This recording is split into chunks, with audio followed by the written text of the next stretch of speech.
let's continue with power, energy, and Watt's law. So we said that Watt's law was the connection between Ohm's law and power. So right here, we have different representations of power using Ohm's law, depending on what we are given. So if we are given current and resistance, then we can find power. This is the original representation of Watt's law.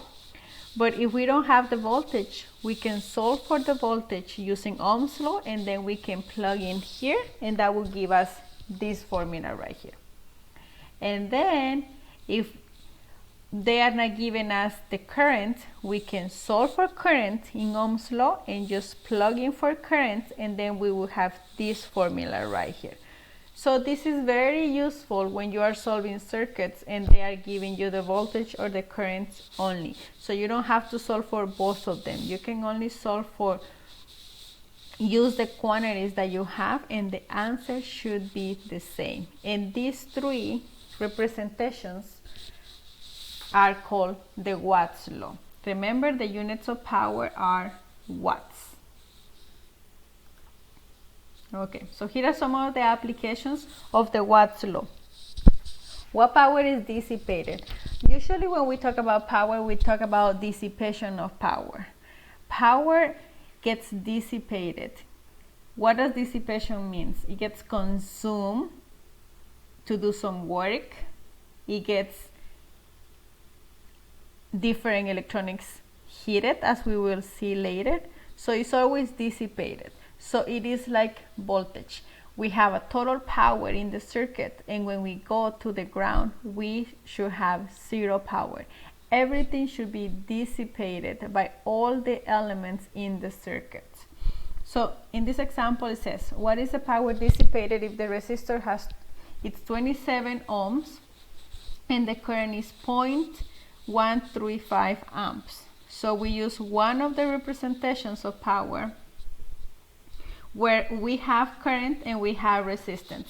In this case, those are the quantities given. We don't have to use Ohm's law to find the voltage, and then you say P equals VI. We have the current, we have the resistance. So what we do is we take the values, we square the currents, and we multiply it at the resistor, and then we get the power dissipated by that resistor.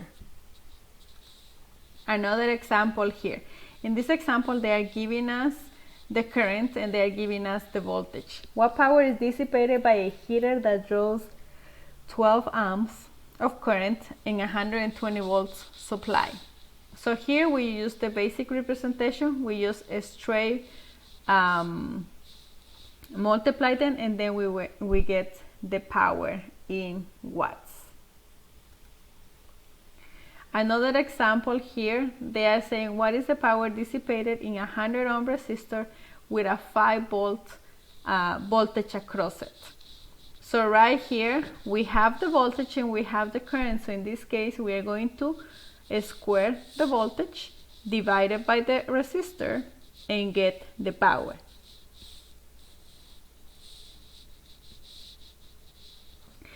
This is very important, that power, we have to take in consideration the power rating of the specific resistors that we are going to be using. So if we don't take into consideration the power that is going to be dissipated by that specific resistor, we might have something that is called a resistor failure. What happens when a resistor gets overheated? It's gonna burn, it's gonna open up, and it's going to create your whole design to be ruined. So here are some important characteristics that you can look for when you are looking at your circuit and you see that it was working out of the setting, now is not working. The reason might be that the resistor that you use, its power rating was not for what the power needed to be. So it got burned. So if you look at it, the colors might be fading. It might be open. It might be really hot. So always check for resistor. Use your ohm meter to measure the value of the resistor. And sometimes if it is burned, once you measure the value of the resistor, it's going to be infinity, which means it's open. It is already disconnected inside. Sometimes it might not show any signs. So it's always to check. It's always a good idea to check for power rating of the resistors. At the end of this chapter, we are going to go to certain criteria that we are going to use for troubleshooting. So, but before that, let's go ahead and discuss power rating for resistors. So power rating for resistors, it basically sets the limits of how much heat a resistor can give off before it burns. If the power rating of the resistor is exceeded, the resistor will be damaged. How do you calculate the power rating?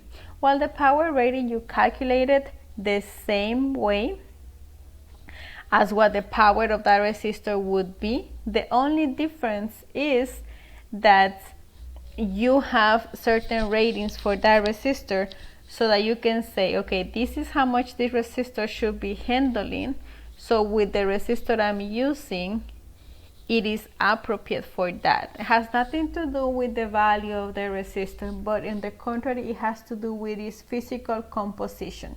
So it has to do how big the resistor is, how long or how thick the resistor is, and that's how its power rating is calculated.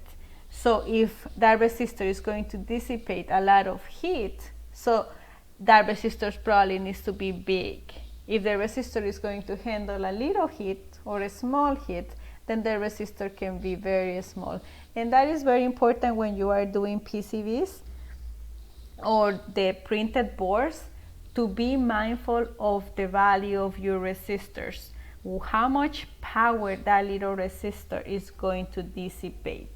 Because once you design your printed board and you are ready for manufacture, and one resistor is not, its power rating is not taking into consideration, your whole board might be just ruined. So it's very important. This is very simple, but you, as part of your design process, you have to keep in mind to check for resistor power rating. How much power it needs to dissipate, how hot that item is going to get, how will I keep that item cool from getting overheated. Because at the end of the day, if that resistor gets damaged, your whole design is just ruined. And sometimes it's so difficult to find those little details that it is better just to spend the extra 5 minutes into the calculation, so I can make sure that I don't have to spend days of hours trying to troubleshoot the whole board just to find that that is what is happening. So these are the standard values for power rating resistors. Usually when you buy a resistor, it's going to come with specifications, and it's going to tell you what is the power rating at that resistor. Usually it's 1/8, 1/4, half, and 1 watt, depending how much heat it will take. In essence, unfortunately, when you calculate the power rating for a resistor, you're not going to get exactly 1/8. So you always want to go to the one step above that value so that you can be safe. We are going to do an example as part of the example and program and problems part of this chapter, where I will show the case how to select the proper rating, power rating for your resistor, so that you know for the test, and you know for your lab and for your future job how to deal with power rating. So that is very important. Now we are going to go in life of a battery. Do we ever ask ourselves what happened to a car battery? Why does it run out? Why doesn't it work sometimes? So we're going to discuss that in the next chapter. In the next video.